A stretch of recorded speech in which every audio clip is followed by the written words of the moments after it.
as we are underway here in Gainesville. Redshirt freshman out of Nashville, Tennessee. Living Moss in the backfield with him. Marcel Reed getting the start on the road in Gainesville. As Moss goes ahead, leg drive for a couple extra yards. Shamar James with the tackle. Our impact players are built by the Home Depot. Yeah, when it starts and you look at this Texas A&M offense and who they have at running back, Le'Veon Moss is physical, can run between the tackles. And they've got a matchup problem in Noah Thomas outside at 6'6". Shamar James at linebacker, the heart and soul of the defense. And Jordan Castell sort of mans everything in the back end. He's been a big-time difference maker early in his career. 4-yard run by Moss. 2nd and 6. There is Shamar James, super talented backer for the Gators. And a flag comes in. And there's looked to be some movement. Well, Cyrus Allen was in motion, and he ran by the line of scrimmage. False start, offense, number 6 and number 10. 5-yard penalty. 2nd down. So a little bit of a miscommunication issue there. And again, Marcel Reed getting his first start on the road. It's very loud. How many reps has he had in practice? This is something Connor Wigman obviously could do in his sleep, but a very, very different type of environment now for Marcel Reed in this offense to have to function in.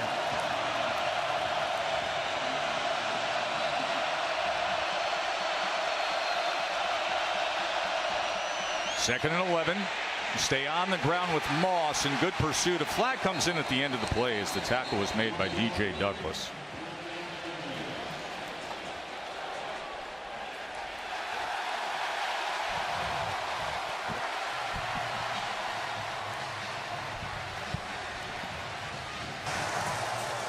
Holding, offense number 78, 10-yard penalty, 2nd down. Let's crown over the right tackle. He was working that time against Caleb Banks and just grabbed too much jersey. But right now, A&M's offense is going backwards. And you got to be thinking, if you're the Gators on defense, hey, we got a redshirt freshman quarterback playing. Let's stop the run. Let's make this young guy beat us throwing the ball. Let's use the crowd noise to our advantage when we can get off in our pass rush. Marcel Reed. 2nd and 21 after the penalty. Backed up to their own 14-yard line. Empty set, delayed blitz. He steps up. This is what he can do very well as Reed cuts it to the outside, and an explosive play. And you mentioned the legs of Marcel Reed, Jesse. And it does a great job with a quick decision here. They're bringing Shamar James on a blitz from the linebacker spot, and a huge lane opens up right in the middle. And he didn't waste any time. As soon as he saw that, he was taken off. This is the speed I'm talking about. And open field ability. He's making safeties and DBs miss. Right to the line. Reed's going to take a shot. And it's overthrown beyond the target. The big Noah Thomas. Coverage came from Devin Moore. But that's got to be a big play for Reed, right? You know, you're just trying to get into a rhythm, and you're just trying to find confidence. And a big play like that, when it was 2nd and forever, to be able to get it all back just helps this offense settle down a bit. And the young redshirt freshman, he's now taking a breath here at quarterback. Had a 31-yard run to move the chains. And now on 2nd down, he gives to Daniels, and Daniels unable to turn the corner as he was pursued down the line and taken down that time by Jaden Robinson. And this is a port right here, Joe. 3rd and long. This has been a problem for Texas A&M early this season. They are 0 for 8 whenever it's 3rd and 7+. They have yet to convert one. And you know right now the Gators are getting set to pin their ears back.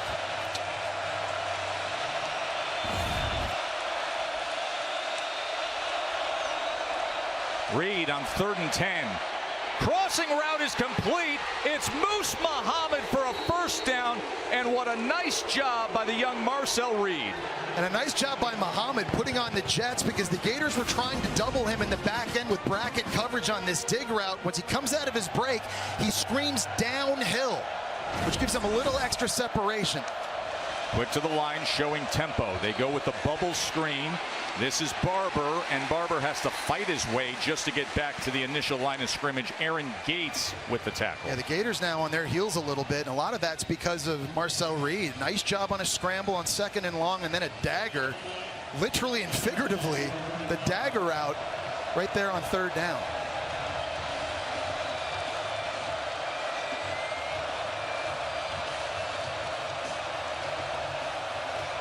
Connor Wigman looks on, unable to go today with the shoulder injury. They go with the jet motion as coming around, making the first man miss, and Noah Thomas with the carry. Noah Thomas with the 10-yard run, so it's first down Aggies at the 25. Gonna take a shot, got the coverage he wants, outstretched to Walker, but it's incomplete as Ja'Day Walker was out of bounds. He was covered by Jason Marshall. Yeah, really nice job by Marshall too, just mirroring the defender. He gets his head turned around at the very last second. This is very clean.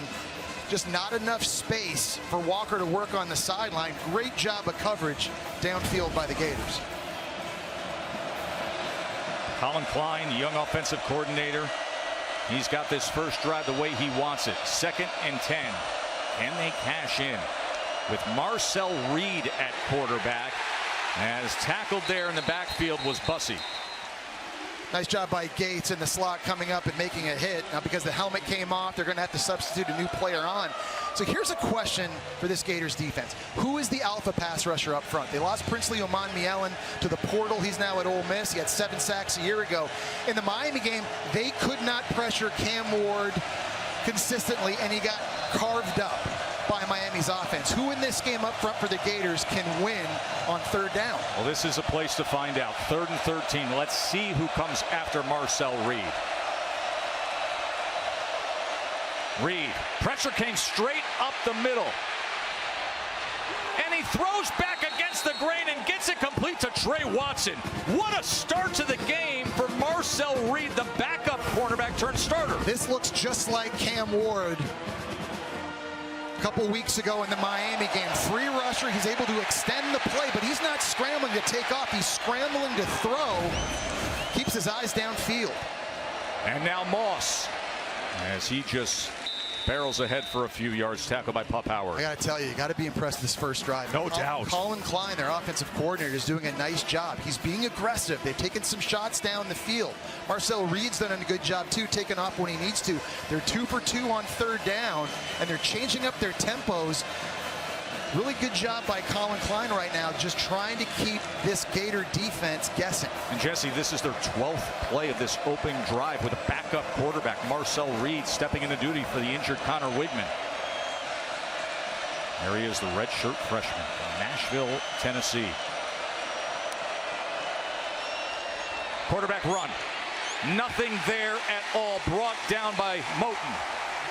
Well, you got a guy in Colin Klein, Colin plays, who was pretty good in this situation. Last year at Kansas State as the offensive coordinator, they led the nation, converting 79% of their red zone possessions into touchdown. You've got a weapon, obviously a quarterback, with Reed and his ability to run it. And this is an area of the field, I think if you're the Gators defense, you have to be staying in your pass rush lanes, maybe spying the quarterback, anticipating him taking off. See what they did last week against an overmatched opponent in the red zone. Can they cash in here?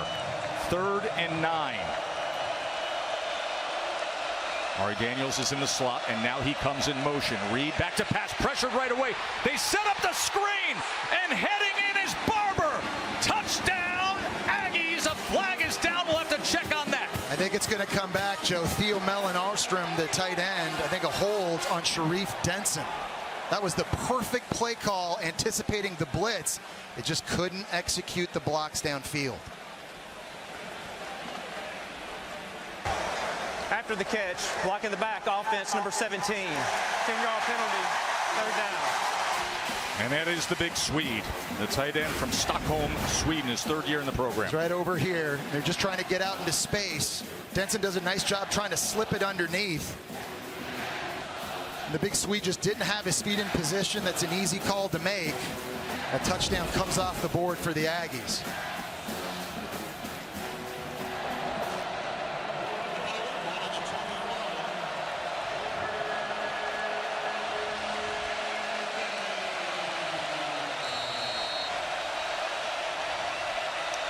Third down and 19 as they wipe off the touchdown. Reed goes over the middle, gets it complete back to the 12-yard line to Cyrus Allen. Well, it's a good decision by Reed. You're getting some of it back. You're making life a little bit easier on your kicker now, coming in the game, Randy Bond. But I think you've got to feel really good about that first drive. If you're Texas A&M, if you're Mike Elko and Marcel Reed, really found a nice rhythm to come in here in this type of environment, come away with points potentially if they knock this through.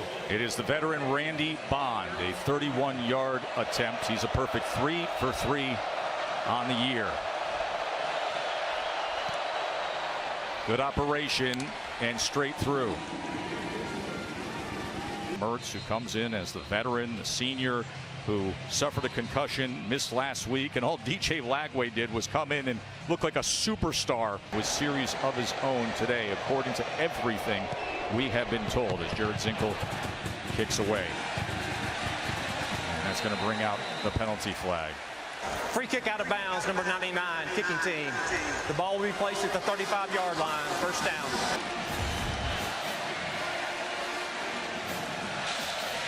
As Montrell Johnson will be the starting running back with Mertz. He has 3 rushing touchdowns on the year.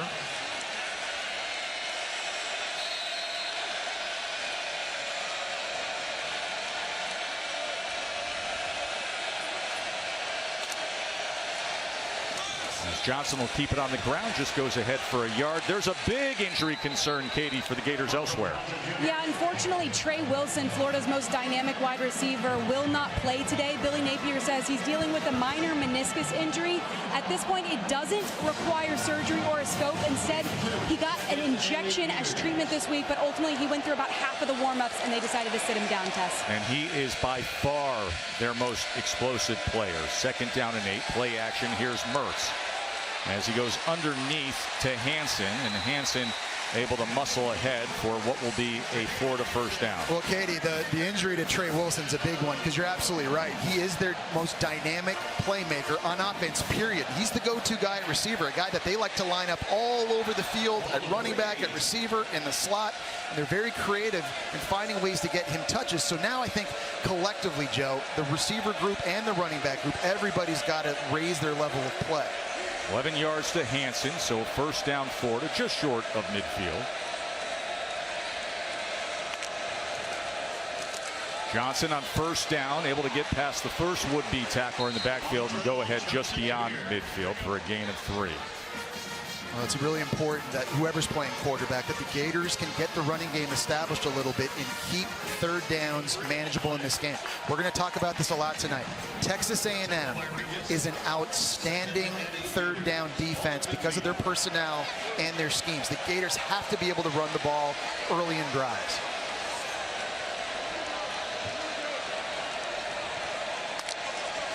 Second and 8.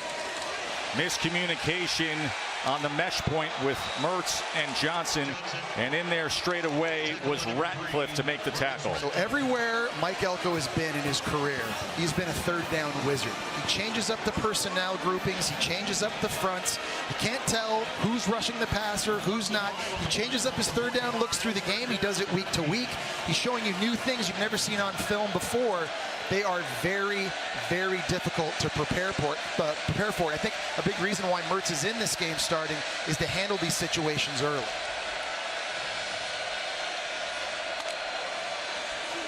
Third down and 13. Mertz with time drives the ball and incomplete. That was Marcus Burke who tried to stay with it. A really nice pocket from Graham Mertz to throw from, and this is a throw that he normally makes, and just off target a little bit. And Burke is 6'3", and he just put that a little bit too high, wide open over the middle of the field. That's certainly a throw Graham Mertz is going to want to have back.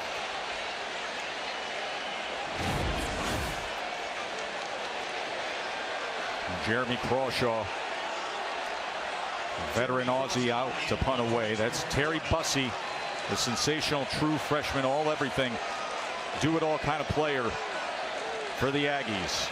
As Crawshaw will look to pin him, nose down, punt away, reverse rotation. This is coming up short. Flag is down, back at the 35-yard line. Remember, it was 4th and 13. So when we check on the flag, keep that in mind. Running into the kicker, number 9 receiving team. It's a 5-yard penalty. Replay 4th down. So Crawshaw back out there to punt away.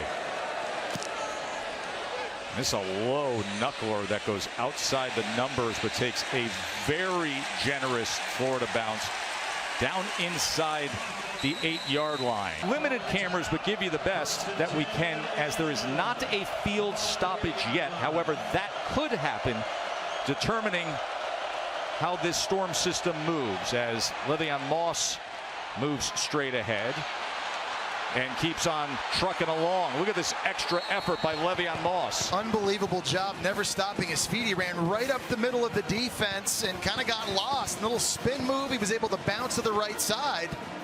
And there's an explosive play for the Aggies offense. 27-yard run by Moss.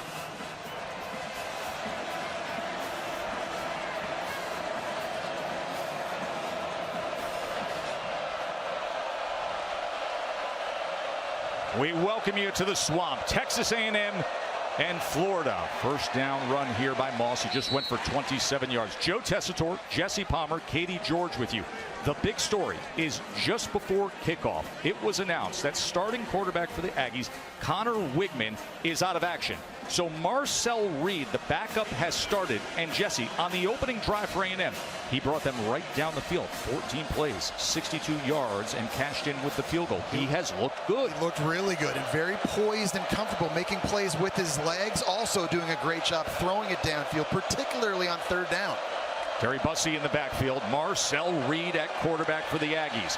He's going to check down to Bussey, and Bussey has to earn his way back to the line of scrimmage as Shamar James made the tackle. So you go back to the first drive, and there was some penalties early, and this offense was kind of going in reverse, and all of a sudden they brought a blitz with Shamar James. Reed saw it, put his foot in the ground, made a few guys miss to get the ball to midfield. Did a nice job here on 3rd down. Deep dig route over the middle of the field to Muhammad, putting him in good field position. He's been able to create. Looks just like Cam Ward week 1 against Miami. And so here's another 3rd and long situation. The Gators have been trying to blitz him, Joe, but without any success. They have not been able to get home yet when they dial up the pressure. 2 of 3 on 3rd down for A&M. 3rd and 8. Reed goes shallow underneath. Daniels turns the corner past midfield, and here come the Aggies again. Nice job by Reed, understanding where his hot route is. Jordan Castell is going to be coming deep from the safety position right here, and he knows I've got a guy just working the flat. I don't have to try to make a miss and take off running it. I can just play within the framework and structure of Colin Klein's offense. 22-yard reception, and now straight ahead goes Amari Daniels. A lot of poise. You got to love what you're seeing if you're Colin Klein, because at first I think you're calling plays and what is he seeing, what is he not seeing, what's off limits, things that Connor Wigman knows that Reed does not. But I think he's earning the right for Colin Klein right now to kind of open up that playbook a little bit more, be a little bit more aggressive, because he's making very good decisions early in this one. In for Connor Wigman. He was termed unable to go before kickoff. 2nd and 5. Here's Emmett's son, E.J. Smith, back where Dad played. 3rd and 5. Reed. They go inside, but it's gobbled up right away. Cyrus Allen never had a chance. Great pursuit by Florida. It was Dijon Johnson with the tackle. Yeah, at that time they were expecting something. And early in the first drive, every time they blitzed, they got gashed a few times on some screen plays. Remember, A&M had a touchdown called back because of a penalty, but that was press man coverage. Dijon Johnson able to fight through the block and make a play. Offense on the field here on 4th down and 5. Aggies staying on the field in that no man's land. 4th and 5.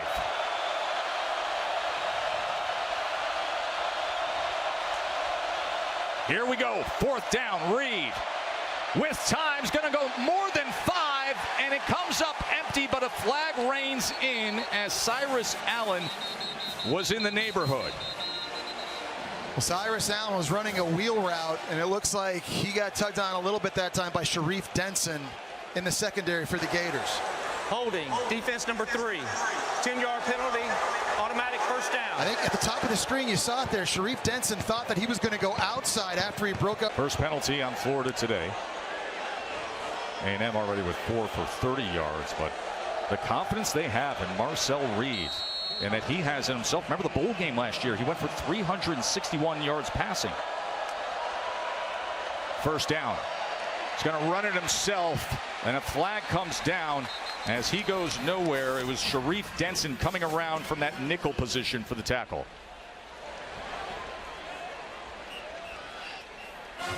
Illegal shift offense, number 6 and number 5, we're moving at the same time. 5-yard penalty, first down. Well, what we're seeing in Texas A&M and Mike Elko is the aggressive play calling, throwing the ball down the field. Through 2 games, Mike Elko's offense, they only have 2 completions of 20 or more yards. Their receivers have not been able to get behind DBs consistently. And Joe, it's hard to have to go 10, 12, or 14 plays like Texas A&M did on the opening drive to score touchdowns. 1st and 15 after the penalty. Going to keep it inside with Daniels, and Daniels slithers his way before he is tackled by Justus Boone.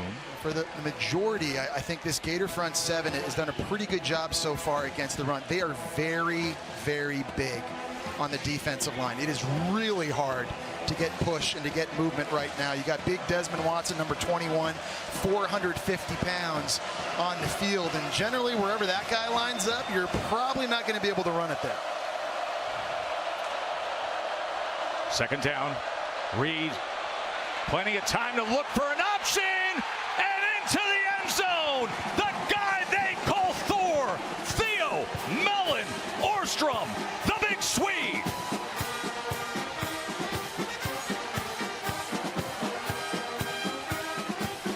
Great job of Reed finding his target here. Just going to be running down the seam. There are 3 Gator defenders, and nobody covers him. This is a coverage bust on the back end. They let him go completely scot-free. And that might be the easiest touchdown pass of Marcel Reed's career. Goes in for Connor Wigman, and he is off to a sensational start. They were sold on him. They gave him a chance, and now he delivers with this. The strike from Reed here in the swamp in Gainesville. And Zinkel kicks away. And ball's going to bring it out from the end zone. The true freshman, bold move as he gets it out near the 27-yard line.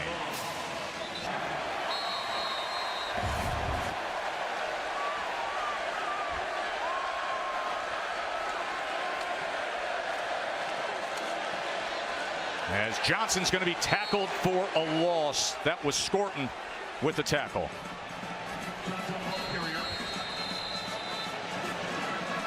That's a whole lot of ugly up in the sky. Joe Tessitore, Jesse Palmer, and Katie George with you. And just to the side of Ben Hill Griffin Stadium, we have lightning within 8 miles. So we are in a game suspension right now. We're in a weather delay. A 47-minute delay in the swamp. Here's Lagway, pressure up the middle. He steps up, looking to run, and weaves his way just ahead, sliding down at the 25, tackled by Turner. Well, the Gators need that athleticism from him because this D-line is the strength for Texas A&M. And when you get into 3rd down right here, this is where all the exotic looks take over. Some guys are going to be standing up at the line of scrimmage, some with their hands down. You don't know who's rushing and who's not. And if the picture gets muddy, Lagway has to feel comfortable that I can tuck it and go get this first down if need be.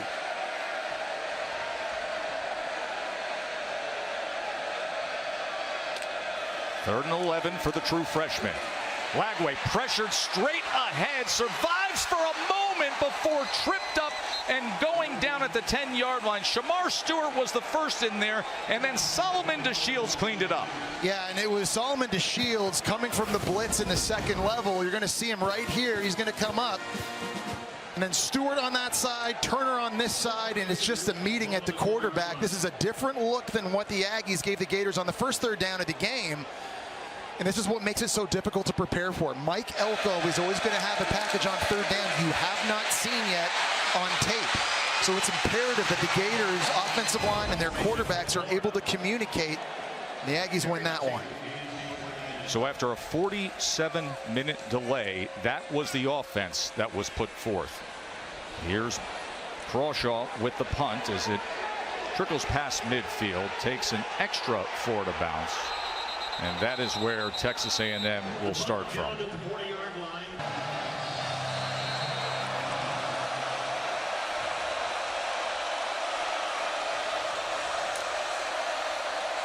Here's Reed. As they got right in his face. Good job interior defense by Florida, including Jason Marshall coming up.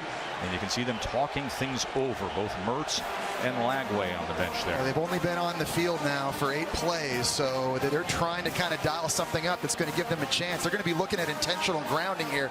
I thought that Reed was outside of the tackle box. The quarterback was outside the tackle box, second down. That's what I thought there. And so, you know, and we keep talking about Reed, Joe, and how the Gators defense has to be able to kind of slow him down. They've also got to slow the rundown dude. Don't forget how good the Aggies can be when they just turn around and hand it off. As they do here with Moss, and Moss off left tackle as he lowers the shoulder and makes his way out to midfield, tackled by DJ Douglas. I mean, the Gators have their hands full now too, Joe, because they've already given up 3 runs of 10 or more yards, and so you're trying to cut down the mental errors. On this kind of third down, you got to stay in your pass rush lanes. Everybody's got to be accounted for. There can't be any mental busts, no coverage busts on the back end. People playing with their eyes in the right place, getting lined up so they can play fast. That's been a problem for the Gators defense early this season. 3rd and 5. Reed, shallow cross, and he'll get it for a first down to Barber. Jabri Barber, the transfer from Troy. What a nice job here in a clean pocket. There's going to be stunts and twists, guys coming inside, outside, and they pass everything off up front. Reed had all day to kind of survey, found the underneath route there to Barber to again convert another 3rd down. That was a problem for this offense through the first 2 games, but today they have been lights out. Marcel Reed, another 3rd down conversion.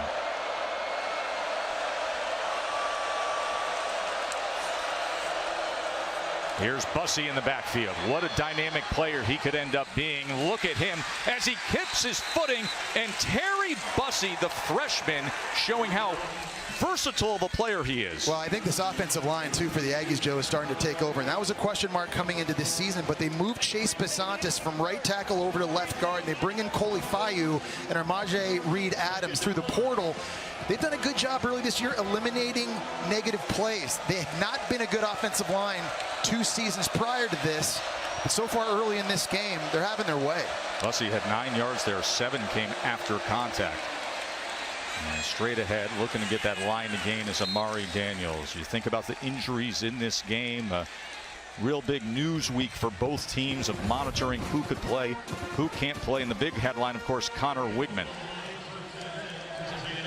This has got to be hard for him. And we talked about some of the obstacles early in his career. 3 different play callers in 3 seasons. The foot injury against Auburn last season. He was lost for the rest of the year. And now the shoulder injury sustained against Notre Dame knocks it out of this one. They're going to need him on the sideline to be a great leader and help coach up Marcel Reed. Flag, of course, reigns in there. False start, offense number 71. 5-yard penalty, first down. Connor Wigman, who many had high hopes on this. Remember, he started his career with that sensational performance against Ole Miss back in 2022. Had 4 touchdowns and over 300 yards there, but it's been a bit choppy. Obviously, the coaching changes as well in terms of who the play caller has been in recent years, but a bit choppy due to injuries. And now Marcel Reed out there on 1st and 15. And he has acquitted himself well today. This is Noah Thomas, the big lanky wide receiver, as he's forced into the boundary. Well, Connor Wigman came out of high school. He was the #1 ranked pocket passer in the 2022 class. Everybody had high hopes. He got off, he had a really good job late in his true freshman year at 5 games. He got off to a great start last season before the foot injury. The key is just to keep him healthy, because you expect him to play good defense with Mike Elko now in charge, and the SEC schedule sets up amazingly well. It's the best schedule in the SEC of any team. They just feel like if they could keep Connor Wigman on the field, he gives them a chance. 2nd and 11. Downfield to the end zone goes Reed, but it was overthrown. Noah Thomas is a big 6'6" target. He would need to be about 7'6" for that throw. I'll tell you, Ron Roberts, the defensive play caller for the Gators, is trying every blitz in the book to affect Marcel Reed. We've seen linebackers, we've seen safeties. That time, They brought the corner Jason Marshall just to try to speed up the clock for Marcel Reed. What does he have here on third down? This time they came from the side. Now, they've tried to blitz Reed on third down. They haven't been able to get home with D linemen. It's had to be smaller, faster guys. Still, though, no one has been able to catch number 10 for the Aggies. Look at this scene here at the Swamp. Third straight sellout here in Gainesville. They want to rally for their defense on 3rd and 11. Reed. That is incomplete. Well played by Jason Marshall, the corner. And I don't think Moose Muhammad at receiver thought that that ball was going to be coming his way. I'm not sure if Marcel Reed was throwing to him or he was trying to throw it in behind him, but that literally hit Jason Marshall right in the hands over here. Moose Muhammad looks like he's just kind of quit on the play. And finally that time the Gators able to get some pressure. Shamar James and Caleb Banks doing a nice job getting in the backfield. It'll be a 48-yard attempt for Randy Bond. And good rotation from Bond as he puts it through.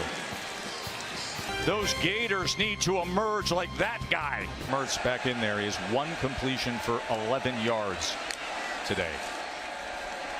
Play action. Has time and has an open man, and it's DK. Jim DK with an explosive play for the Gators in the driving rain. Really nice job with the play fake, and it freezes a bunch of defenders. You're pulling a lineman, pulling a tight end. These 3 freeze, and that allows DK to get in behind. Really nice job being patient, a beautiful window. You saw Graham Mertz miss a 3rd down on his first drive throw. Man, he didn't miss that. 39 yards to Jim DK. Play action. Looking for the drag. It goes shallow underneath, right back to him. As the rain really picking up. Yeah, and then the Gators are going to be trying to find a guy at receiver that can become the go-to in this game. Remember, Trey Wilson is out. Look at the job that DK did on that last crossing route, kind of negotiating through the defenders. The play fake froze them a little bit and allowed him to find green grass. In this driving rain all of a sudden, Joe, not easy to throw into this. After we had a 47-minute lightning delay, now a driving rainstorm with Florida trailing by 13. And the flags come in as we had a pre-snap penalty. There was movement. Before the snap, false start, 11, offense, 5-yard penalty, 2nd down. You know, because of this weather, Joe, it's going to be important the Gators can establish a little bit of a run game, right? When it's tough to throw in these conditions. Gators haven't been able to do that, though, early in this game. Montrell Johnson's carried it 4 times, -3 rushing yards. This offensive line for the Gators, they got to start to get some push and establish the line of scrimmage, help this offense out. They just got their 2nd first down of the day. This is the first time that Florida has been in A&M territory. 2nd and 12.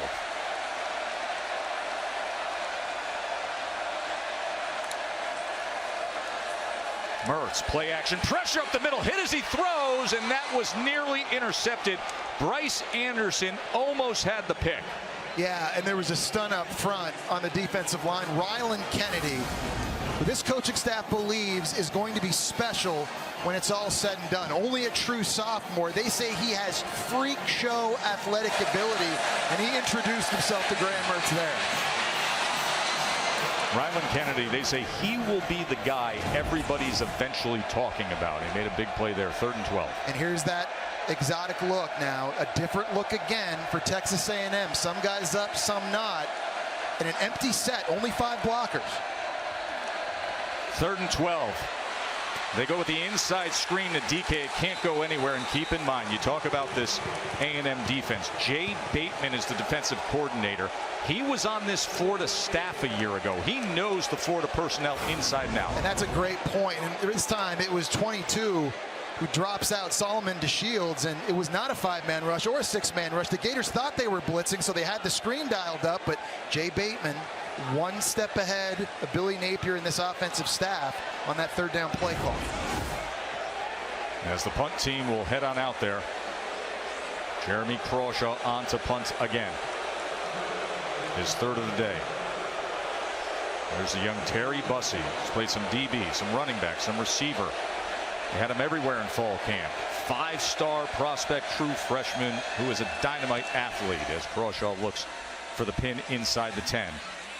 Excellent special teams by Joe Houston's group, the coordinator's group comes out there, and Jim DK able to pin that ball as they're going to mark this at the 1-yard line.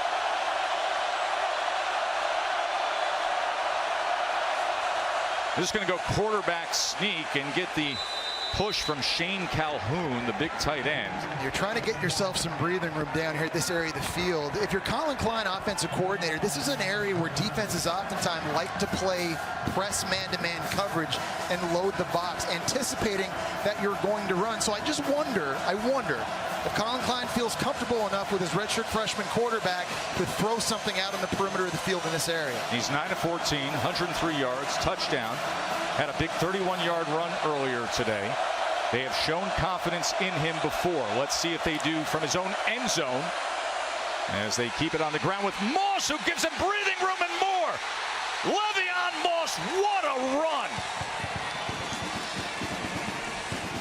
Really great job by the left tackle, Trey Zune. He crashes down this side, and he's able to create a wall for Moss to get north. The captain up front gets into the second level. Pup Howard gets the block. The Aggies have creased the Gators a few times early in this game on the ground. That's what I was saying earlier, Joe. It's not just all Marcel Reed. That's what we keep talking about, but let's not sleep on this rushing attack either. Trey Zune, big left tackle. His grandparents went to A&M. He loves the Aggies since he was a little boy. Just made a big play there with that block as Moss takes it ahead and gets a few extra yards, grinding away here in the driving rainstorm.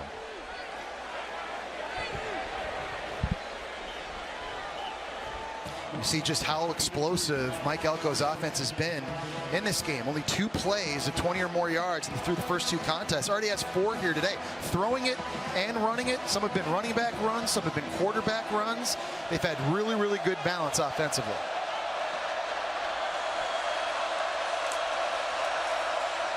Second and 6. Daniels, he finds a seam, and it's another first down for the Aggies.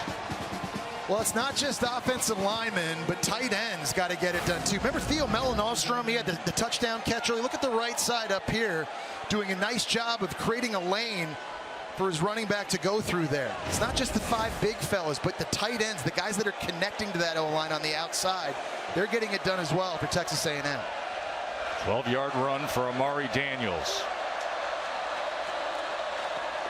Daniels shakes free, shoulder square, downfield again, move those chains, Gig'em. Demetrius Crownover, their big right tackle, 6'7", 330 pounds, gets the edge. And Daniels gives them a little bit more in terms of suddenness to the outside. You see the great block there by the right tackle? Just open green grass, and Daniels able to show you the speed. 18 more yards. Remember, this drive started at the 1-yard line as Ron Roberts, the defensive coordinator for the Gators, looking for an answer from his group.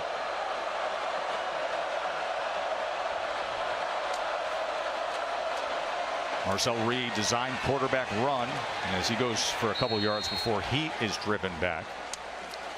Been a lot of miscues, Joe, for the Gators on defense in recent times. You see what they've done against the last 6 FBS opponents. Coverage busts. We saw one earlier in this game on a touchdown pass. Guys not being in their lanes. We've seen that again tonight in the running game. Penalties, a pass interference here earlier in this game. There's a lot to clean up if you're Ron Roberts in this defense, Joe. I think they're talented on that side of the ball. They just cannot seem to get out of their own way, though. Second and 8. E.J. Smith, as he reverses course and he gets a first down. The son of Emmett Smith, who was Mr. Two Bits, the honorary cheer of Mr. Two Bits, a Florida Gators legend, with his son coming back to the Swamp to play against the Gators. And how about the vision by E.J. that time? That ball designed to go to the left side, nothing there, puts his foot in the ground and cuts it back to the right. That's now 14 first downs for Texas A&M. The Gators, meanwhile, they only have 2. Saw Emmett Smith, his name high above the Swamp. It's a great scene earlier today when Emmett came out, and now watching his son EJ have success. Had the 8-yard run there.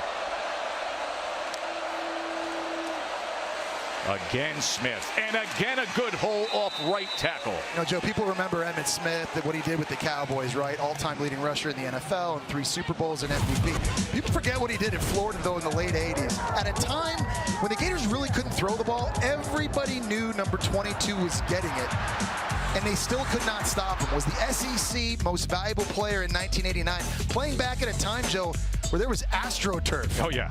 Here at Ben Hill Griffin Stadium. I mean, this dude was an absolute monster. Left here is the career leader in rushing yards. Now second behind Eric Rett. 2nd and 5. The 3rd and about 4 for the Aggies.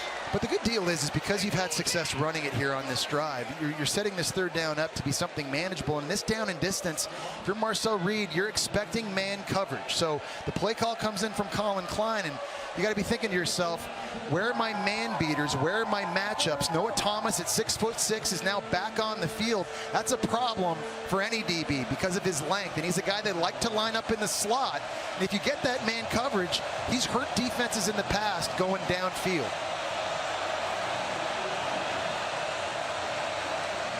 Four of 7 on 3rd down. This is 3rd and 4 for Reed. From backup to starter.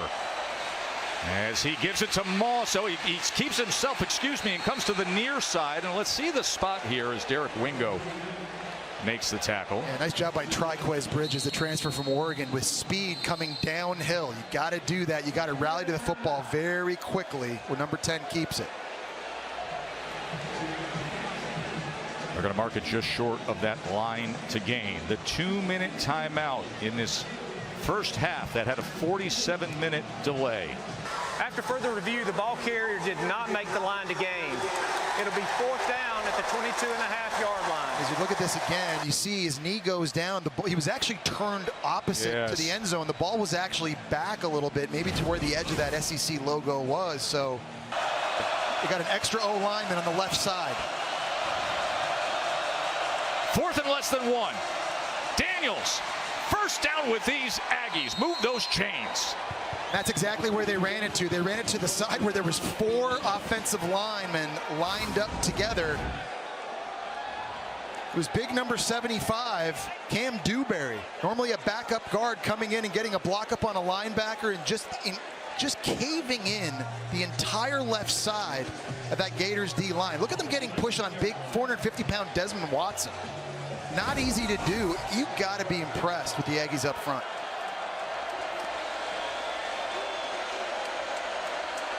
First down, Texas A&M.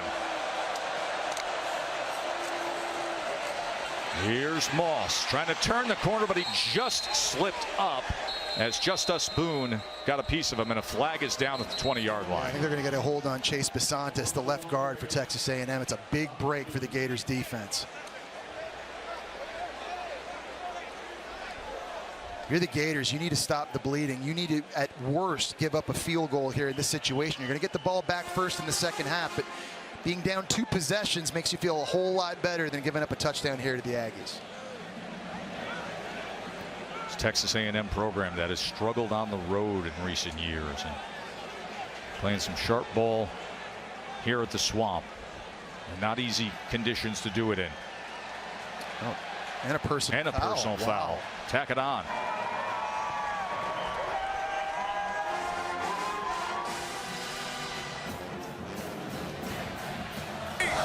There are 2 fouls on the play, both against the offense. Holding, 71 offense, a 10-yard penalty. Replay first down. After the play, personal foul, unnecessary roughness, number 67, offense. It's a 15-yard penalty. First down. The personal fouls on true freshman TJ Shanahan. Kind of see at the end of this, it's running right into the back of Derek Wingo for the Gators. A soaked Swamp. Fans that sat through a lengthy lightning delay and now a driving rainstorm, trying to rally support for their defense to make a stop. Moss catches that hole, but then is driven back. As fortunately for Florida Bridges comes up to make the tackle. So I think if you're Texas A&M, you're thinking we got to get into Randy Bond's field goal range. His career long is 52 yards. Hit it against Louisiana Monroe last year. You got to get to around the 35-yard line to be in that distance. They're pretty close to that now. 13-zip Aggies before halftime here. So it's a 2nd and 31 from the Florida 40. Marcel Reed at quarterback with time, goes shallow underneath, and nothing there as Noah Thomas could not get upfield because Bridges was closing on him. Yeah, Triquez Bridges, we've seen him a couple times now on this drive, come screaming downhill. So again, we were talking before the break where you need to be in field goal range here for Randy Bond, and looks like there's going to be a timeout taken by the game. Timeout is going to be used by Florida. We've been sitting back here as the officials have been looking at that last play, and you say, hold on a second, why would they be looking at that last play where Bridges tackled Thomas? It was just a 2-yard play. They're actually looking at targeting here, yeah, Jesse. because he lowers his head and they're seeing if he hit him with the crown of his helmet, which by rule would be targeting. I don't think this is targeting though, Joe, because he's trying to wrap up his legs. Does he duck his head? Yes. But there's no intent to punish. To me, that looked like almost a textbook tackle. Form tackle where you wrap the leg and drive through. And I understand the rules sometimes are there, the targeting rule specifically to protect the offender and to protect Triquez Bridges in that instance. But to me, that is not targeting. Boy, that looked like the forehead too, not the crown. After further review, personal foul targeting number 7 defense using the crown of the helmet. It's a 15-yard penalty. Automatic first down. Number 7 is disqualified. Bridges is out of this game. Matt Austin, what's your read here? You know, this is extremely unfortunate for the Florida player because when you look for an indicator, yes, lowering the head is an indicator, but you always look for a launch and an attack and an attempt to punish the defender. This player wrapped up the receiver. It looked like he was trying to make a form tackle. Yes, his head got a little low. He did hit with the crown. By the strictest definition, yes, this is targeting, but man, this one is close to the line. This changes everything now for Texas A&M. You thought the rain was coming down hard. You should hear the boos.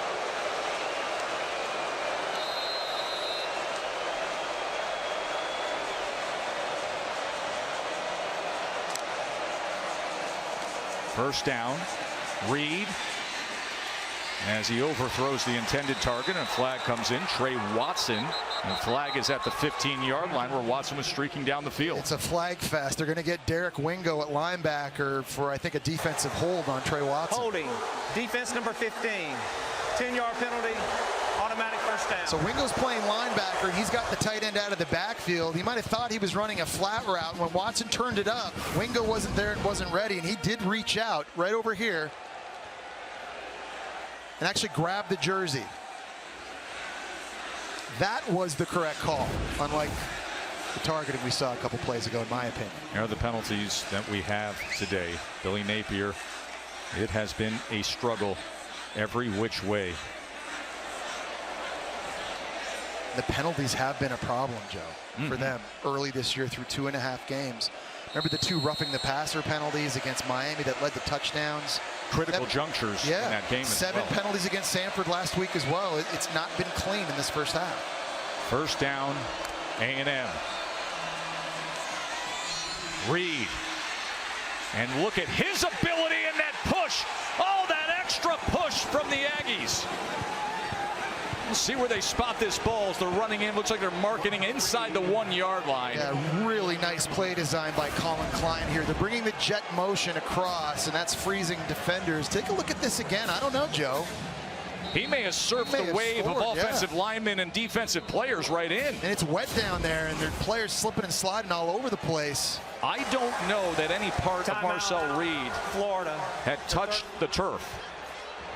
And Florida's going to use a timeout here. And now to cap it. Straight ahead goes Reed. And let's see what the officials say. Touchdown, Texas A&M. Shane Calhoun with a big push of Marcel Reed.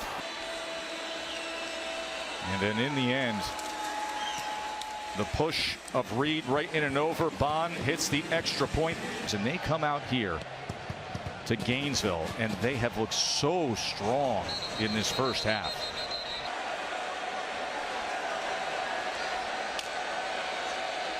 Lagway is going to pass, see what he can come up with, as he's going to go underneath to Boardingham, the tight end. Now, and that's out of bounds. You're going to get the ball first in the second half. Keep that in mind. We got a penalty flag. Been a lot of flags these last couple drives now, man. It's raining. Holding, offense number 58, 10-yard penalty, first down. And you wonder how that's going to change the approach here with no timeouts and 48 seconds remaining. You know, and you got the communications right through the microphone now to your quarterback on the field. And I would not be surprised if Billy Napier saying, hey, listen, I know we're down 20-0. You can't get it all back on one throw so far. If it's not there, you got to eat it. You got to throw it away. We're going to get the ball back in the first half. We'll go in at halftime in a group. Just make good decisions. 13 combined penalties here. Trayon Webb, as he gives a good effort to get some of that yardage back. 13 combined flags for 150 yards. It's been messy, literally and figuratively. And for the Gators, they've got a lot to sort out here and adjustments to make at halftime. Defensively, stopping the run, better on third down. Offensively, finding a way to just move the sticks and get into a rhythm. And he gets it to Boardingham again on 2nd and 6. Then you wonder for the Gators offensively, is the plan to continue this way, rotating each and every possession in the second half, down 20? Or after what we saw last week against Sanford with his vertical passing attack, is this maybe more of a half for DJ Lagway here to try to get his team back in the game? He had 6 completions over 30 yards a week ago, and that is something that was absent from the Florida offense last year under Mertz, as they will get the first down here with Webb, but those final precious seconds of this first half are counting down.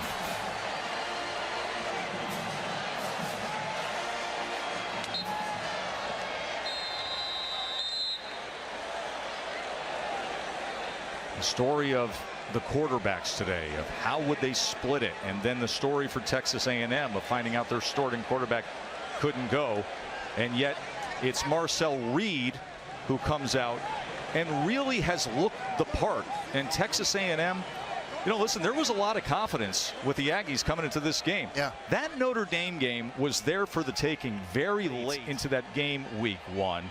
Quarterback play wasn't there week 1, but that game was still there for the taking. They come out here and they're showing you what they're capable of. They really are. And the impressive thing to me is Marcel Reed, what he's been able to do, you know, with not a lot of experience, but a very good understanding of Colin Klein's offense and just the poise. Anytime a young quarterback comes into this environment in the swamp with this kind of crowd noise, and from the very first possession, lead his offense in a variety of ways.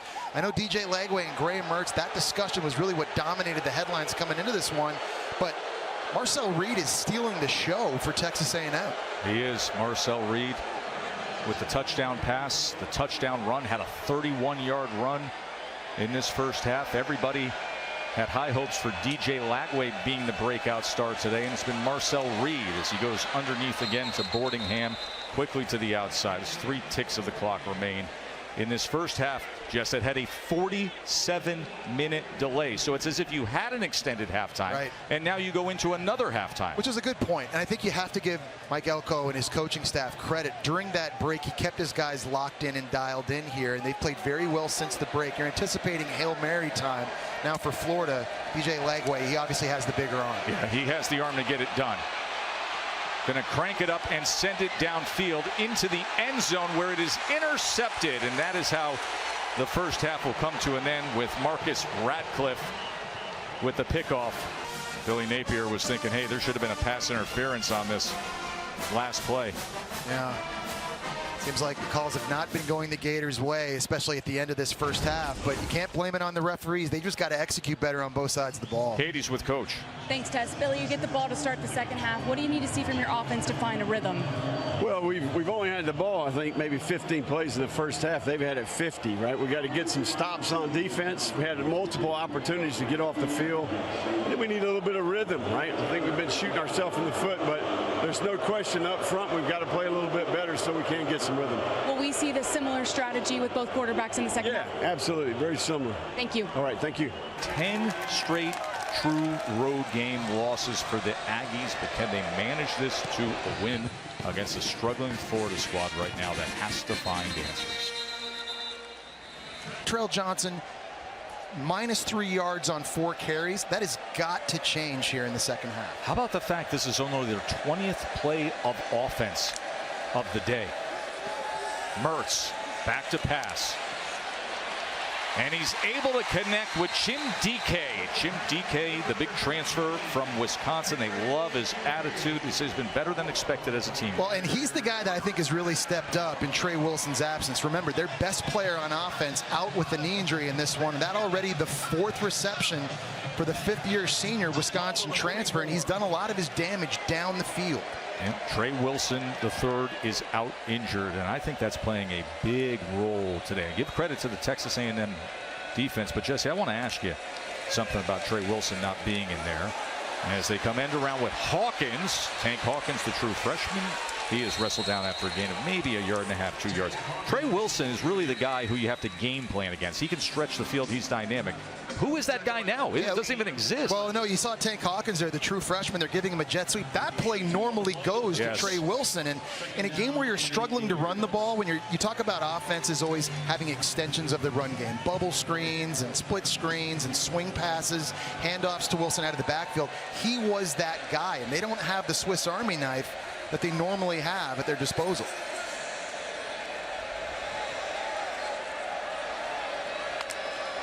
Second and 8.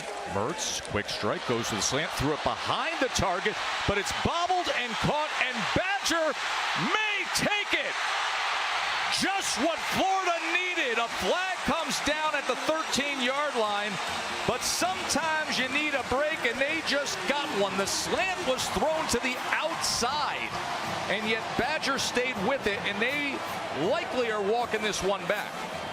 It was funny, the inaccurate throw from Mertz actually helped out Badger because he was able to pivot out after making the catch. This is one here. He's going down this way. He's going to come back and try to get a block. Once Badger gets upfield, just keep your eye at the bottom of the screen. Right there, he's open. That's not where Mertz went with it. Right here on the blocking, that's who they make the call on.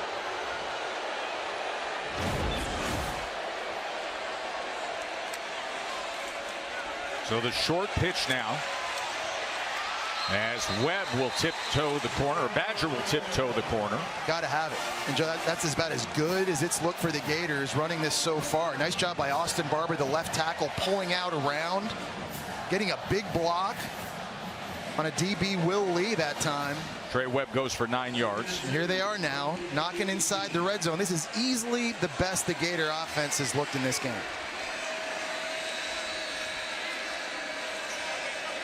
Second and 2. Back to Webb off left tackle. He'll have the first down as he falls ahead. It's inside the 11-yard line. Helmet came off. When you saw the fake reverse by the Gators that time, that motion just slows down bodies in the back end of Texas A&M. They have to honor that Mertz might turn around and hand that off, and that's helping them out right now in their running game. Only the second time that they've been in A&M territory today.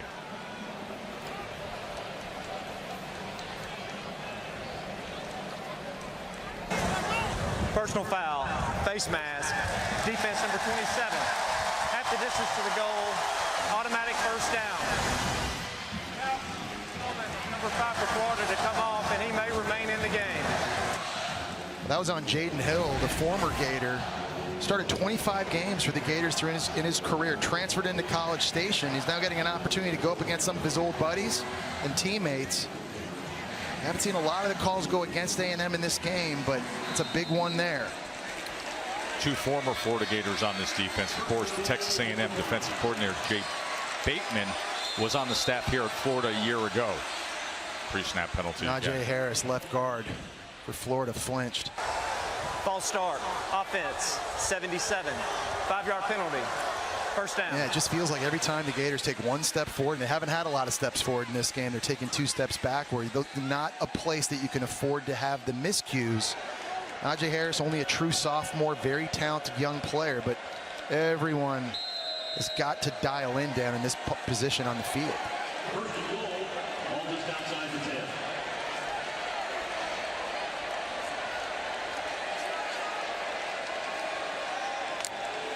First and goal.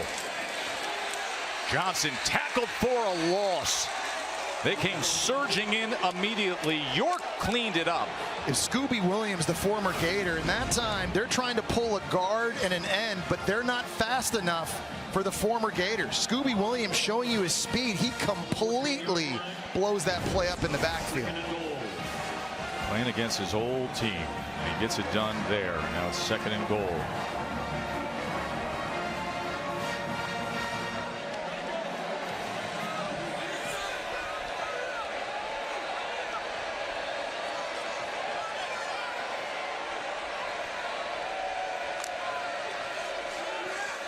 Second goal, Mertz with time to the end zone. Touchdown, Florida, Elijah Badger.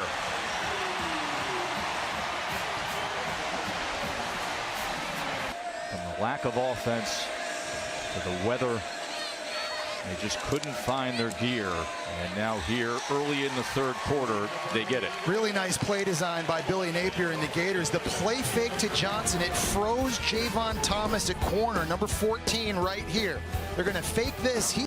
An opportunity to get across the space. You see right there, he opened up the big window for Graham Mertz to throw into, and that is a beautiful way to start the second half. In Florida, you're going to get our It's amazing, and literally like that every single day. You could set your watch. It's going to happen at the exact same time.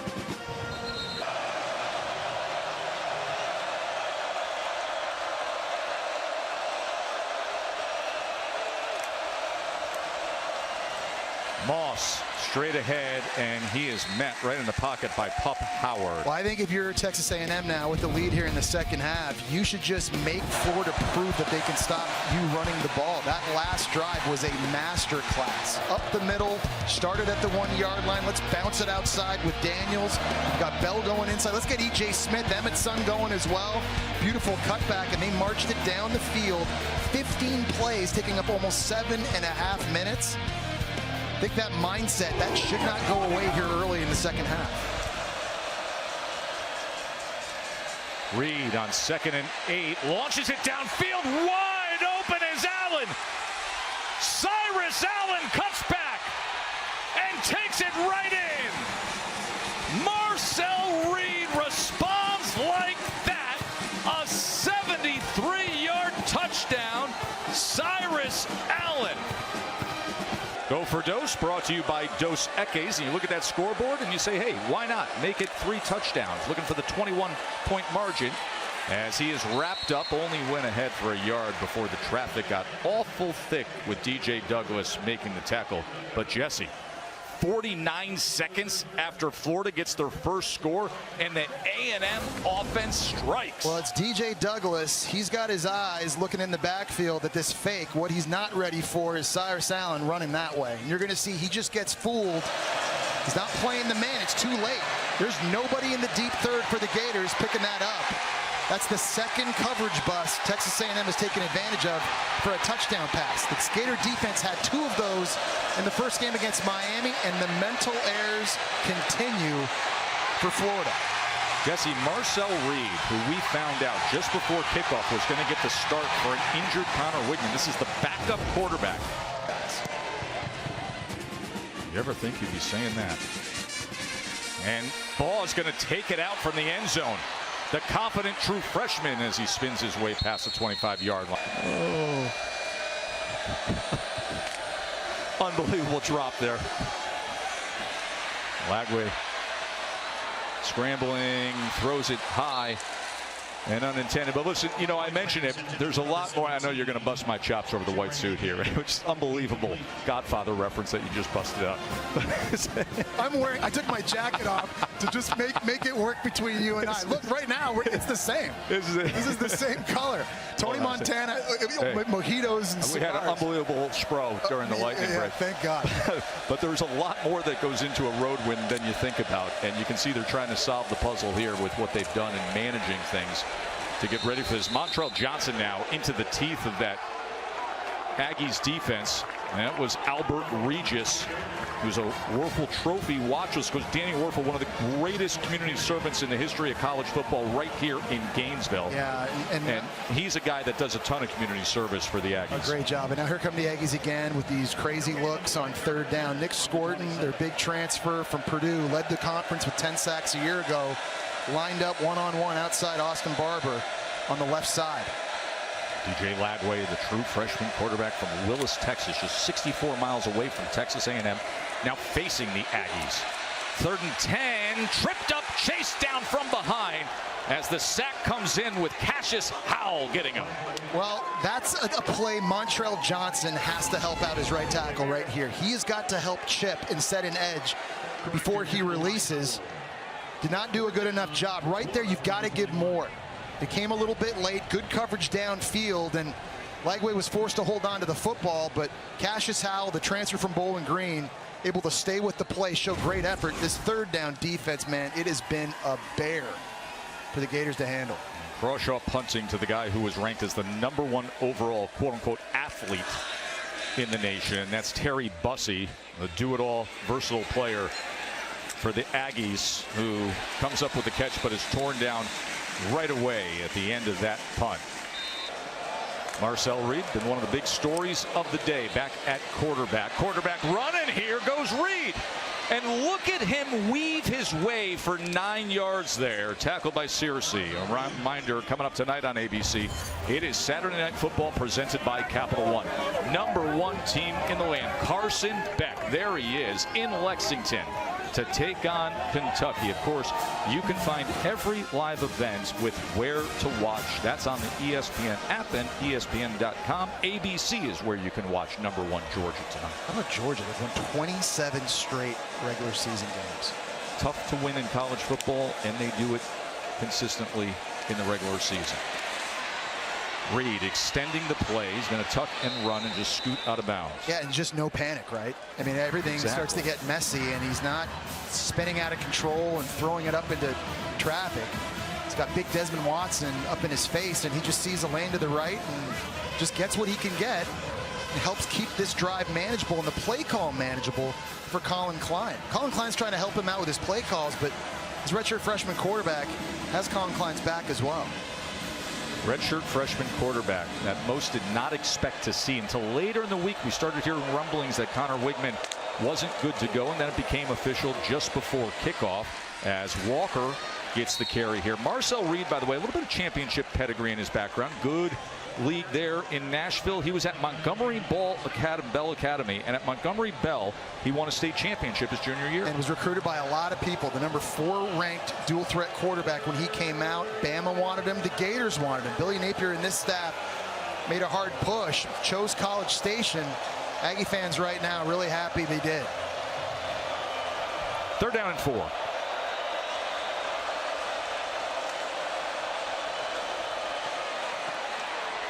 Incomplete, was trying to get Moose Muhammad. Bringing pressure off the edge. That time was Sharif Denson, forces the early throw. The Gator defense has not been able to get off the field very early or very often in this one. That's a win. They need all the confidence they can get, and they got to put things together. It is imperative the Gators are able to score points with this next possession. Try to get this momentum thing going. It looked like they had some momentum, and then A&M came right back, scoring just 2 plays later. Tyler White on to punt. His first punt of the afternoon. When your punter's first time on the field is with 7 minutes to go in the 3rd quarter, you're having a good day. Good day on offense for sure. And the lefty Gets it inside the 15-yard line. Now today's Aflac trivia question. It's Colin Klein. You remember Colin Klein is a great quarterback, right? Yeah. Finished third in the Heisman Trophy voting in 2012. So the question becomes, who finished first and second, people? First and second. Was there. I mean, we were on the Heisman broadcast that year and covering those games. And so Mertz, the quarterback, play action. And a good strike to DK. Jim DK has emerged as the go-to guy He really now. has. He's running a deep in route, and this is the accuracy we talked about at the start of the game from Graham Mertz. This hits number 17 right in the face mask as he's crossing the field. Look at this. Great job looking off the safety. You're always told to try to hit the face mask. That's your target. That was perfect. Johnson cannot spin free as he is brought down right away. Our Aflac trivia answer, I think a lot of fans out there know, of course, it was Johnny Manziel who won the Heisman Trophy. Who was number 2? Wow. Manti Te'o. Great linebacker at Notre Dame. Led his team to the national championship to face Alabama. It's a pretty good final 3 for the Heisman Trophy. You covered a lot of them. Well, I was there that year on that broadcast with Colin. I remember him well. And then you and I were in South Florida with Manti that year for the national championship game.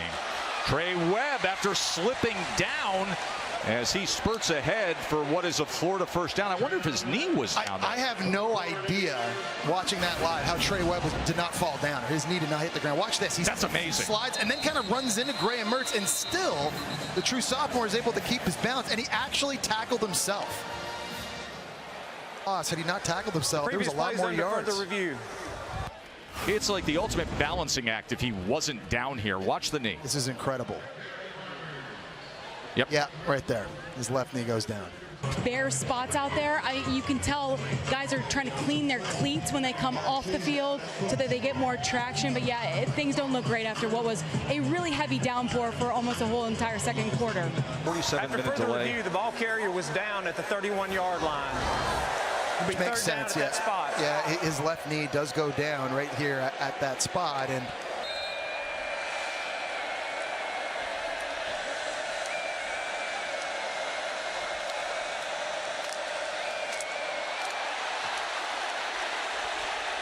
going to take a strike on the free play, and he had a man open, but he could not connect with spear toe. yeah, he had spear toe streaking in the seam, and there have been a couple throws Graham Mertz wishes he had back. That's one of them. He had a free one. It was a good idea to take the shot. Defense number 18 and number 5 in the neutral zone at the snap. 5-yard penalty. Replay third down. Just haven't had a lot of guys this wide open. Both guys off the right side there for Texas A&M. They know it right away, and that's a veteran decision by Graham Mertz going, I got a free one. I got a shot. Just a little too high for spear toe. Otherwise, that might have been a touchdown. And Mertz back after suffering that concussion against Miami. Goes inside. That ball is picked off. Bryce Anderson, here he goes. It's an Aggies kind of afternoon, folks. Anderson, pick 6 in the swamp. Had that tip ball, a 45-yard pick 6 off the deflection. The extra point by Bond is good. The quick strike and then the pick 6. Well, the slant's coming this way. This is Anderson right here. Give a lot of credit to Will Lee out there in corner and press coverage. Nice job knocking that thing up in the air. And Bryce Anderson, who last year was playing in the nickel corner position, Mike Elko comes in, moves him back to safety. They felt it was a more natural fit for him, and there he was, Johnny on the spot, finds his convoy, and everything going Texas A&M's way. Atmosphere, and they have been ready to roll from the opening whistle. This really has been impressive. Ball's going to take it out again from the end zone. It's a guy who's got a very bright future with Florida. Jared Kerr, who plays special teams, is down on the field at the end of that from Billy Napier after what happened week 1 against Miami. And you know the kind of reactions you're going to get with this score going up across the country, but DJ Lagway is going to try to change that, but he overthrows the intended target, Jim DK, and a flag comes in late. pass interference, defense, 15-yard penalty, automatic first down. Listen, Joe, I mean, this is one of those jobs where you're on the hot seat as soon as you leave the podium after your introductory press conference. It's Florida. It's Florida. This team has not performed up to expectations, and I think Billy Napier would admit to that. There's Tank Hawkins, who took a big hit at the end of that play. He is a 10-3 100-meter guy, is Tank Hawkins. They want to get him into space. Yeah, that's really been under further review for potential targeting. And here, Matt Austin, what do you see? Well, this one looks a little more like targeting. The defender definitely comes in. He's attacking with force. He does lower his head and hit with the crown. So I think this one will be confirmed as a target. That's Dalton Brooks, Jesse, who was ejected from the Notre Dame game for targeting on Riley Leonard, the quarterback. That was in the first quarter when Brooks was ousted then. That's right. So if this stands, he's not only going to miss the rest of this game, but he's going to miss the first half of their next one against Bowling Green. After further review, personal foul targeting defense, number 25, using the crown of his helmet. The 15-yard penalty, automatic first down. It's unfortunate news. Just saw between Elko and his players exactly why these guys have bought in so quickly. They absolutely love how Elko is so genuine, and he's a straight shooter. They say he tells you exactly like it is. You know exactly where you stand, what he wants from you, and that's what made this player culture buy in so quickly when Elko took over as the Aggies head coach, guys. Fordingham for 8 yards. Yeah, and I just think it's treating these players like men and just having that face-to-face time with them. And again, they've only been together 3 games now, not even 3 full games. And everyone's still trying to figure each other out. But when you come in, you hold people accountable. You're honest with them. You tell them what they need to hear, not what they want to hear. I think you gain that respect a lot faster, Katie. Here's Ball on 2nd and 2 as he will get the first down for Florida. Jaden Baugh is a good one. I mean, I know we talk about the future a lot here on the Gators offense with DJ Lagway, but this 235-pound true freshman is just built different. He's a guy that runs extremely hard, has a lot of speed for a guy as big as he is. And there's another reason why I think people are really excited about what this offense could be in the future, not just because of the guy under center throwing the football, but the guy he could be handing it off to. Yeah, you got big thumping power back, you got the excellent young quarterback, and you got a freshman receiver in Tank Hawkins, who we've seen a bit of. Lagway, he's wrestled down after just a gain of a yard by Howell. And you haven't seen a ton of this so far through the course of 3 games with DJ Lagway. Yes, he is a dual threat.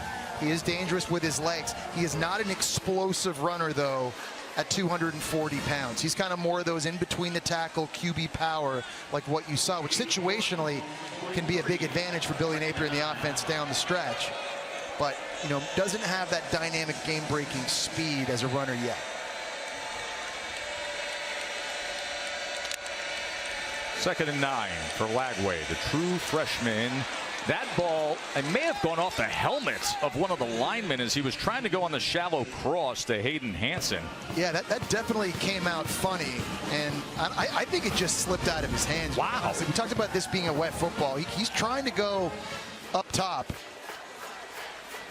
and you're just going to see surveying the field just right here. I don't think that lineman actually got him, and he looked at his hand after he threw the football too. He was like, man, not used to that happening. We've seen guys, Katie was pointing out earlier about people having issues with their cleats and traction. Saw that with Trey Webb earlier, and it's now affecting some of these quarterbacks. Here's Lagway on 3rd and 9. And that out was overthrown. He was trying to connect with Aiden Mizell. Love the anticipation on the throw. Just location just needs to be a little bit better, throwing that corner route into a tight window. And no question here, down 33-7, 4th and 9, you're going. And you're going to go up against some kind of pressure look, you assume, from Texas A&M. And it's 4th down and 9. Jim Dike, yeah, that's been the guy that's been having the most success. He's lined up way down here at the bottom. DJ Lagway with his team in a big hole, a 4th down and 9. Shallow cross gets it complete, and they will have the first down as he's able to connect and find his tight end, Tony Livingston. Well, it ended up being a 4-man rush that time. They did a good job on the right side of the O-line, giving Lagway a nice pocket to throw from. And everybody cleared out in coverage underneath. And when that happens, you got the tight end crossing on the drag route wide open. As Webb goes straight ahead. Final couple minutes of this third quarter as DJ Lagway gets extended time. Flag comes in. Last week, of course, everybody was buzzing with 456 yards from DJ. Substitution, defense, 12 players on the field at the snap. 5-yard penalty, first down. I think these are coaching moments, too, things that Billy Napier and the staff are looking at as well. Down 33-7, who's still fighting? Who's still competing late in this game? You know, it's one thing, I think, for Gator fans to see this team lose games, but it's how do they lose? And I know there are a lot of fans who felt like in the second half against Miami, there wasn't a ton of fight from the Gators. And interesting to see how they respond here. Lagway said the other day, he says, my mindset is simply to go out there and take advantage of opportunities. He's getting a big one here, extended time against a good, talented Texas A&M squad in a tough spot. The kind of challenges that you grow from as a young quarterback. Lagway, play action. Lofts it to the corner of the end zone, but way out of reach of his intended target, Hansen. Yeah, that's one I think you maybe would like to see DJ do something else with, you know, throwing into double coverage like that. And threw that one really early, trying to get Hansen in the back end. Bryce Anderson, who had the interception for the touchdown, he was just all over that. Again, an area of the field where if you have Trey Wilson on offense, Joe, there's so many different things Billy Napier can do dialing up plays. With that kind of weapon, you just don't have that. Trey Wilson, the explosive receiver who only practiced on Thursday of this week. Short pitch to Webb. And Webb was met right at the line of scrimmage. There was nowhere to go.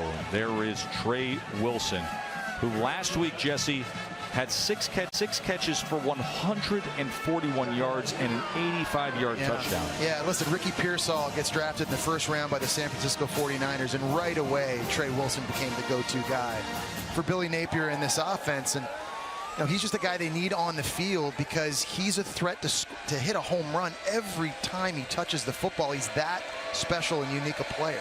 Also, Khalil Jackson, who's a starting receiver, is out for the season with a torn ACL. So 2 starting receivers out. To the end zone and a touchdown, Chim DK.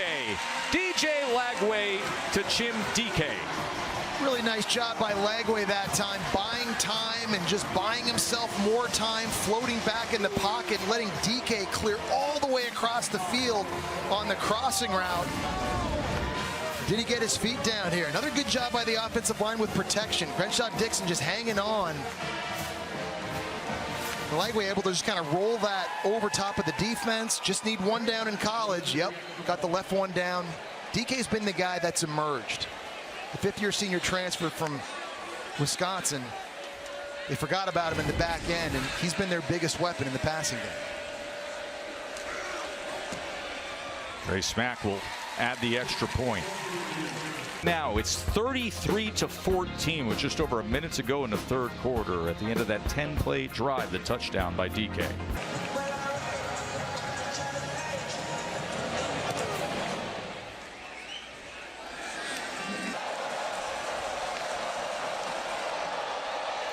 Moss patiently testing that left side and spinning around for what will be right at that line to gain. It's the perfect way to describe that, Joe, what you said. Patience. They're pulling the left guard, they're pulling the right guard.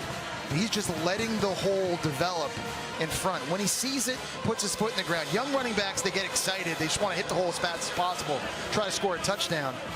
But Moss, a junior, doing a nice job there, and he's been doing that all game long. Guy they're very excited about this year.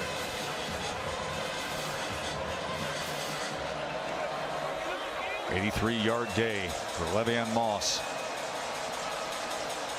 Final seconds here of the third quarter. As Moss goes straight ahead. An afternoon that has seen Marcel Reed with 2 touchdown passes as well as a touchdown run.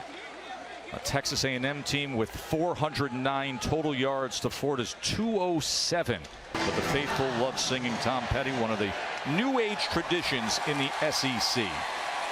Daniels as he spins straight ahead, just short of midfield. That's a Texas A&M first down. You know, I really came into this game finding out that Marcel Reed was going to go, and I thought, boy, A&M really better run the ball well. And Moss and Daniels and Smith, they're going to have really big games, because how is this Marcel Reed guy going to handle it all? Right. Joe, how good has he been just situationally throughout this game? That's what I'm most impressed with, is his overall awareness and his composure and his understanding how to manage situations while still being a top performer. I'm impressed by the guy. Daniels on first down. Of course, the big story is Connor Wigman was unable to go, as Katie reported earlier today, dealing with an AC sprain. The shoulder's injured. And I want to point out, too, when Connor Wigman's healthy, by the way, he looks the part. Yes. You take the Notre Dame game away, the game he got hurt, and I'm not saying that's why he played poorly. That was the only time in 11 games that he looked like that. He has been lights out. All the film I've watched of him, accuracy, throwing under duress. I mean, he's a special talent himself, but I just don't see how you can keep Marcel Reed off the field moving forward if you're Texas A&M. 2nd and 5. As Reed continues to use that clock. E.J. Smith. Of course, our great graphics department always knows how to size things up. And the real story with Wigman is, yes, his 3rd year in the program, but it's been stop-start interrupted by injuries. He's really actually green if you consider that 9 games. This would have been his 10th full game as a starter. And he's had a lot of obstacles to have to overcome as well. Not just the injury last year against Auburn, not just the injury against Notre Dame, but 3 different play callers in 3 years as well. I think he's done a really nice job of showing a lot of mental toughness. And Katie was telling us earlier how Graham Mertz and DJ Lagway had handled the splitting the reps thing on offense for Florida, and it's been good. That you just wonder if that's going to be the new normal at Texas A&M. 3rd and 5, and Marcel Reed does not slide. Instead, he puts the shoulder forward, and that'll be a first down for the Aggies. He does not need to do that. Marcel Reed is 180 pounds right now soaking wet. Yes. He does not need to be taking these big hits. And if you're Colin Klein and you're Mike Elko, man, you were holding your breath right here. Just get down. You've been providing all these explosive plays. The offenses look so good. You got to protect yourself and play the long game.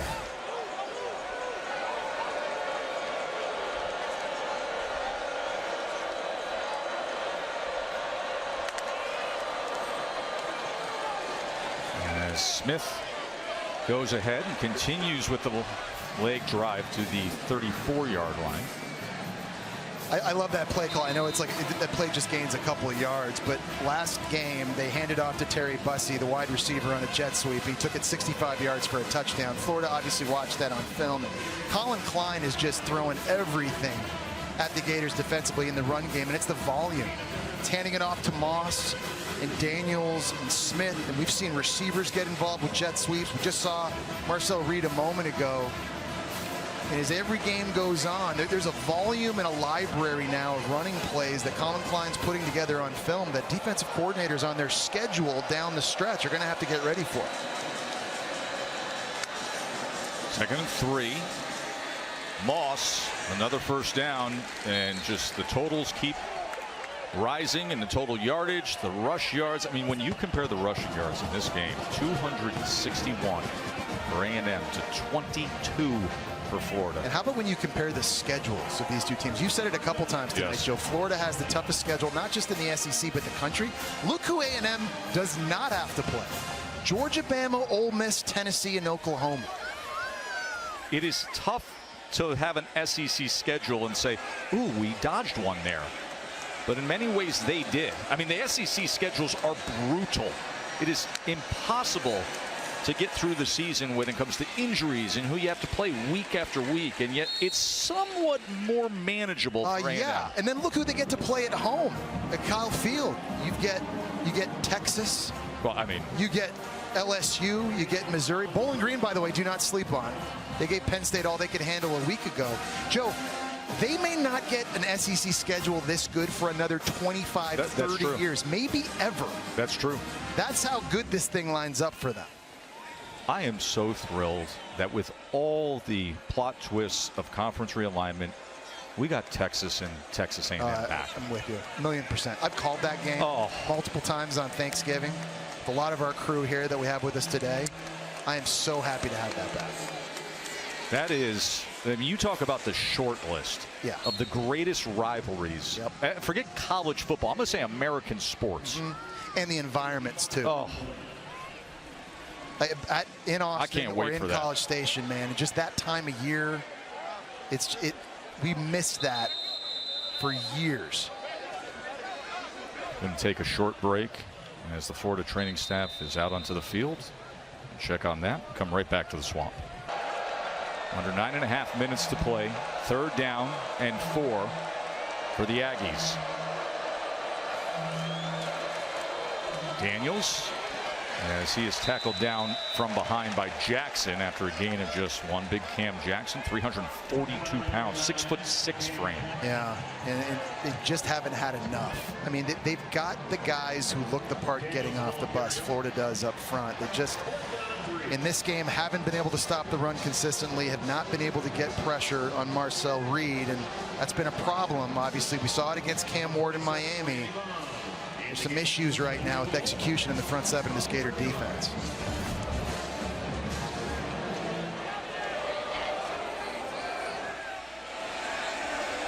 A 40-yard attempt for Randy Bond.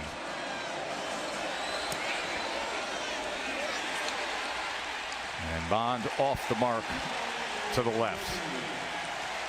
Got to go back to October of 21 at Mizzou, the last time A&M won on the road. And of course, for Florida, they have struggled against the Power 4 teams under Billy Napier. Want to let everybody know that we are going to have a programming change in just a few minutes.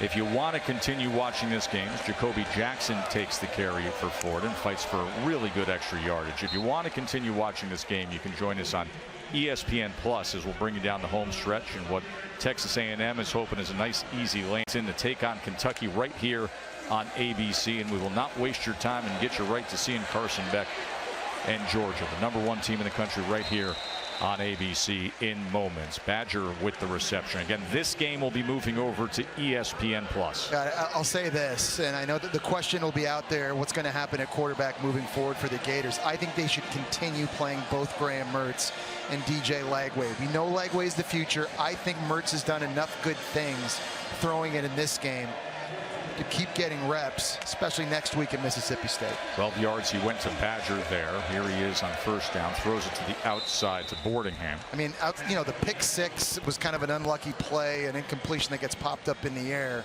Nothing egregious from Graham Mertz, but I think he's also showed a lot of poise and a lot of accuracy in this game. And for Billy Napier moving forward, it really just comes down to how you're going to manage these guys. Is it going to be one series on, one series off like we've seen? What gives them the best chance to win? Wins have not been easy to come by for the Gators. Mertz with a completion to Badger. Mertz has been handling things with Lagway very well. He mentioned to us, he goes, listen, I've been in college football now for 6 years, so nothing really shocks me or affects me. And he said, and I was in a similar situation at Wisconsin when he was the star freshman quarterback and Jack Cohn was the veteran. And it was the opposite way. And he said things kind of got weird sometimes at practice and in the meeting room. He does not want that to happen here.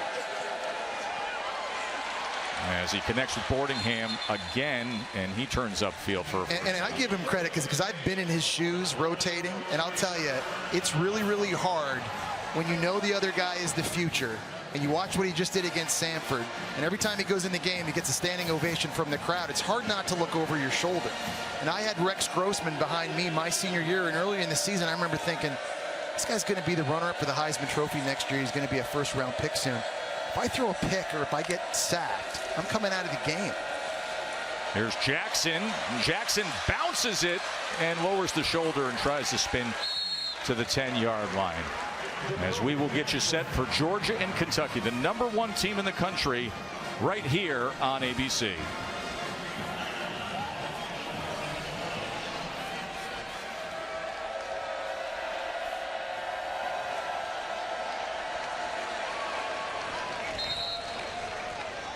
It'll be a 1st down as Jackson is able to go ahead and line the game. DJ Lagway, his day Jesse, to this point, 5 of 11 for 38 yards, a touchdown and an interception, was sacked a couple of times. Yeah, listen, it obviously wasn't the performance against Samford, but you knew they were playing a much better opponent. He's done a lot of really good things in this game as well. He's had some big moments.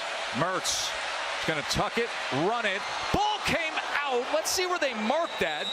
And fortunately, within inches of being a potential touchback, it went out inside the 1. Man, it was not great ball security by Mertz that time. And the Gators will have it about the 1. Out of bounds. Man. Ball will be brought back to the spot of the fumble, the 2-yard line. Okay, that's the 2. That's a scary situation, Yeah, it which is. we all know what he went through. He took a pretty good shot right there. He gets hit by Marcus Ratcliffe, the safety. Handed off Jackson.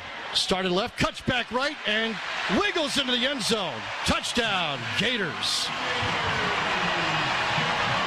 Jacoby Jackson, a 2-yard rushing touchdown, makes it 33-20. And the Gators may go for 2 here. Yep. Montrell Johnson's going to come in at running back. The 2-point attempt. 2 receivers right, wide right DK, slot right Spirito. Pair of receivers left, Boardingham and Badger in closer to the formation. Shotgun snap back to Mertz. Johnson makes the catch, and he's brought down immediately, screening out to his left. A little swing pass more like, and he's brought down back near the 10. So remains a 13-point game. All right, so Trey Smack will put it on the tee. Well, sort of. He'll lean the ball on the tee. It's sideways. So it's basically laying on its belly on the right hash, and Smack looks like we'll kick it away from us. And change right. You got Montrell Johnson, Spirito, wide receiver, Badger, wide receiver, DK, wide receiver, all on that other side. So Smack takes about a 2.5-step drop. And he kicks a spinner that's fielded before it goes 10 yards. And it's covered up by A&M, but at the Florida 41-yard line. Let me tell you one thing he can do. He can coach. And he's got a good staff with these 2 coordinators. And Moss fights for more. Katie?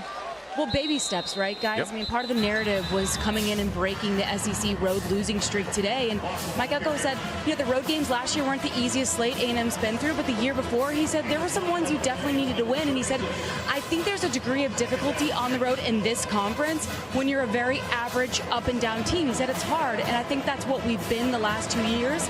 He said, that's certainly a hurdle we have to get over. And today was a great step in the right direction. Yeah, I think you're right, Katie. It really does come down to building blocks. At the same time, though, I do think it kind of has to happen sooner rather than later. When you look at the landscape in the SEC, no Nick Saban anymore. Take a look at what's happening in Austin with Steve Sarkisian, the trajectory of that program. They certainly seem to be ascending, reaching the college football playoff a year ago, just being the defending national champion convincingly.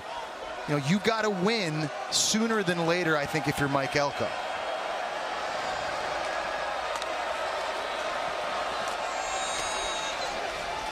Moss, as he pushed through that first initial wave of defenders, and another first down. And honestly, Joe, who's to say that it is going to take a little bit of time? Because we showed you the schedule. I mean, it is a dream SEC schedule. Their defense is really, really tough. They've got some difference makers on that side of the football. Now, the question mark is going to be quarterback moving forward, and who is it? But there's no doubt there's a lot of talent in that QB room as well. But I think the sky's the limit with the schedule they've got and the talent they've got. Now with Mike Elko in charge, I mean, they might be able to win more than a lot of people thought this year.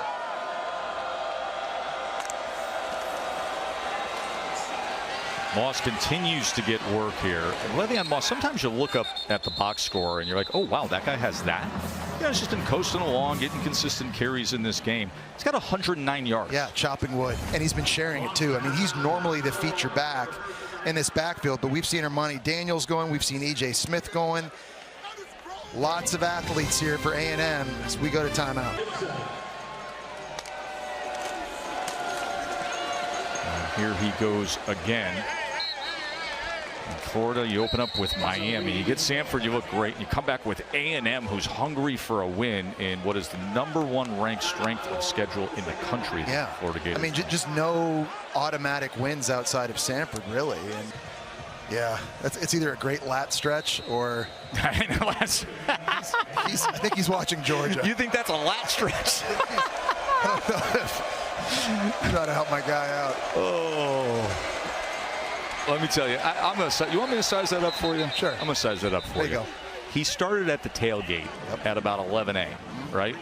He got a little silly, came in, gave it some hope, sat through the lightning delay, and as you'll notice, he's watching another game, and he's just given up here. Randy Bonds on to attempt the field goal. This from 40 yards out.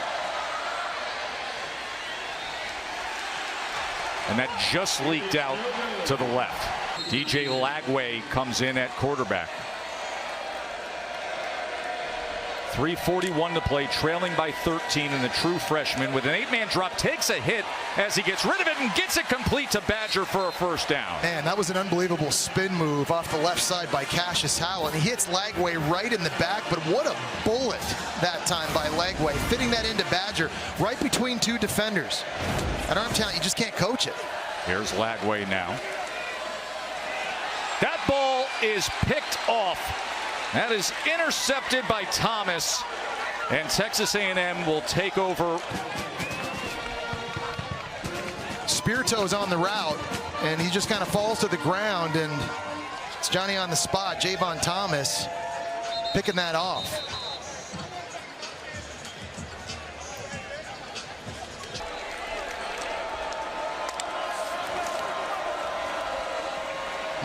And Marcel Reed, he's got a little something to him. Yeah, he does. I mean, he found himself outside on an island, one-on-one. Look at Mom and Dad laughing. Completely shook DJ Douglas out of his cleats here. Oh. I mean, that cutting ability. This is why he was the #4 ranked dual threat quarterback coming out of high school. Oh. Like, that's like L1 button. That was filthy. Ugh. God, that was filthy. On the sticks. Marcel Reed, I like him. I do too. I like him a lot. It's just that the moment's never gotten too big for him, Joe. This Never. entire game. Regardless of what the situation is. Now you're hearing what they call 4-minute situation where you're just trying to ice the game. And I love that they're willing to put the football in his hand. Let him run a zone read, make the right decision to keep it. And then once you get outside, go to work. And the newly minted 2-minute timeout as the Reeds look on. They're watching replay saying, did you see what he just did? I'm going to say he's a good listener. Bachelor Nation is in desperate need of this kind of analysis, Katie. Don't kick a man while he's down, Jesse. Leave him alone. No, I think he's a great guy. I didn't say he was a bad guy. I'm just saying I don't think he's dating anybody in the shot right now. I think he... There's nobody. Wait. There's nobody more equipped to give that analysis than Jesse Palmer. Nobody can analyze, this situation. But I mean, the host of The Bachelor. No, he looks like. Listen, he's a loyal fan, and I appreciate the fact that he's still here late in the game with under a minute and a half to go, rooting on his team. Good fan. The self-application of the curls. Yeah, maybe some pomade. He might be using some for the mustache too. Listen, and I'm This is jealous. how you know we've been on the air for longer than 4 hours. Well, there was a 47-minute lightning delay as Amari Daniels looks to close things out here on a day when Marcel Reed got the tap on the shoulder. Connor Wigman with the AC sprain, and Reed has been sensational. And Scott Loeffler is the head coach at Bowling Green. That's a really good staff there at Bowling Green. They know how to coach him up. SEC on ABC 3:30 game at the Swamp, and how exciting for the family to see him come out and have this kind of a performance. As E.J. Smith, Emmett's son, will finish things up for us on a day when Texas A&M finally breaks through with a road win. Jesse, you go back to October of 2021. They beat Missouri on the road 35-14.